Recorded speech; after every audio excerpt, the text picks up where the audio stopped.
Salve galera, aqui quem fala é Aloysio Gustavo, estudioso de danças urbanas aqui na cidade de Porto Alegre e atualmente diretor da Tríade Escola de Arte. E hoje eu vim aqui falar um pouquinho sobre o Escritos da Dança 2, que saiu agora em dezembro de 2019, né, mais um passo da dança na cidade de Porto Alegre.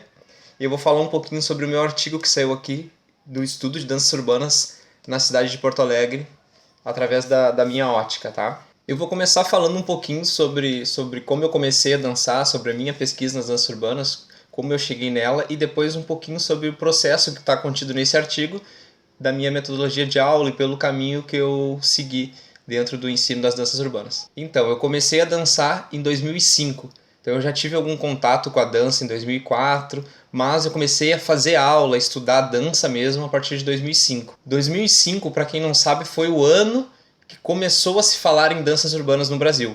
Até então o pessoal conhecia como dança de rua e anteriormente street dance. A partir de 2005 começou a se cogitar, a se chamar a dança, a tal dança urbana, de danças urbanas, através de um cara conhecido como Frank Ejara, que mora em São Paulo, que é um pesquisador também das danças urbanas, e através de algumas conversas com algumas pessoas chegou nesse nome, danças urbanas. Então, quando eu comecei a dançar, já começaram a repensar o nome, repensar o que as pessoas praticavam. Então, a partir de 2005, eu comecei a ter mais contato com a sala de aula, com dança, com festivais de dança, com ensaio, com coreografia. Até então, eu só dançava em festas, dançava em projetos aqui na comunidade.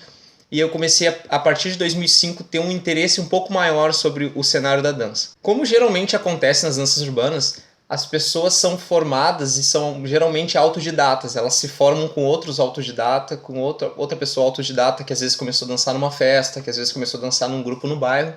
Então a informação ela já era muito escassa. Hoje a informação ela já está um pouco mais disseminada, já não é tão difícil encontrar. Mas era uma geração que me passou o conhecimento, que veio trabalhando ele muitas gerações,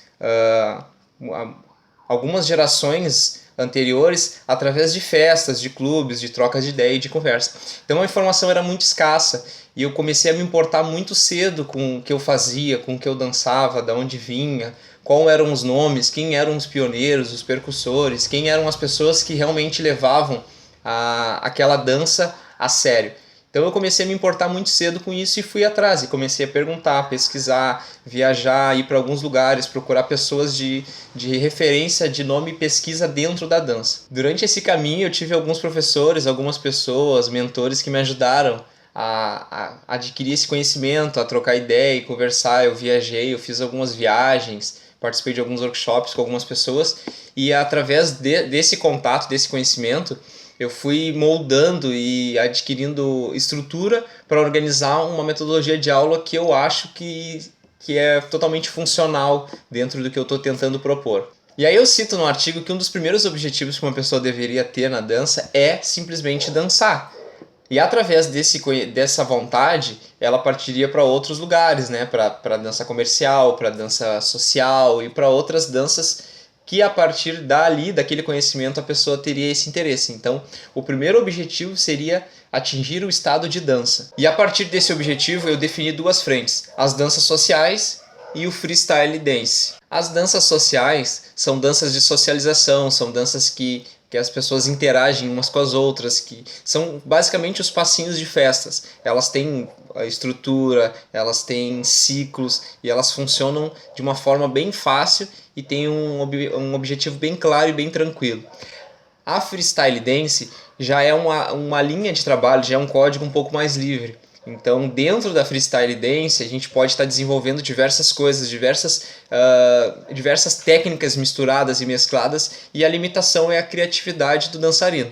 Então, essas são as duas linhas, a social dance e o freestyle dance. Esses dois caminhos servem para facilitar o estado de dança, facilitar essa pessoa, esse estudante, a atingir o estado dançante, a situação dançante. A partir daí eu cheguei nos 3 estados que eu adoto na minha dança e na minha pesquisa dentro das danças urbanas e na dança em geral, que é o feeling, o flow e o flavor. O feeling basicamente é o que você sente, é o que você está sentindo enquanto dança, é a sua sensação a respeito, no que diz respeito àquele passo, que é diferente do que as pessoas sentem, mas é aquilo que você sente quando está executando. O flavor é o sabor que a sua dança tem. É a forma como você executa ela, é a diferença da sua dança para a dança do outro. Quando duas pessoas executam a mesma dança, o flavor diferencia a pegada de cada pessoa. O terceiro é o flow. O flow é o fluxo. É a forma como você executa uma dança e conectando um passo com o outro, basicamente contando uma história. É o fluxo que tem, é a ligação, é aquilo que faz com que a tua dança ela esteja um meio, um início, um meio e um fim. Esses são os 3 Fs. Aí no restante do artigo ali eu cito um pouco sobre o meu trabalho na escola, sobre o meu trabalho nas turmas, eu deixo alguns links ali de alguns vídeos de pesquisa. Esses vídeos também que estão citados no artigo são vídeos pioneiros no Brasil, porque eles exemplificam a dança, as danças sociais da hip hop dance. Ali eu uso a hip hop dance como exemplo. Elas exemplificam de 3 formas bem objetivas, que é a nomenclatura da dança, a parte de socialização e a parte de coreografia. Então, óbvio, as danças sociais elas podem ser utilizadas de várias maneiras, mas são 3 aplicações bem objetivas com o nomezinho da dança e com a explicação, que dá para conferir no YouTube através do link que tem no próprio artigo aqui. Aí para finalizar agora, eu vou fazer uma pequena demonstração do que são danças sociais, né? Pegando 4 danças sociais bem básicas e vou dançar um pouquinho também de freestyle para poder entender a diferenciação e o quanto você pode estar misturando isso e o quanto você pode estar sendo livre dentro dessa caixa que é as danças urbanas, que é uma caixa que está aberta em constante mutação e que a limitação é a criatividade do dançarino. Então não existe regra. A gente estuda as cumbucas, né? A gente estuda de forma separada para o entendimento, né, naquele momento, mas que a grande sacada das danças urbanas é a liberdade que a gente tem para estar aplicando tudo.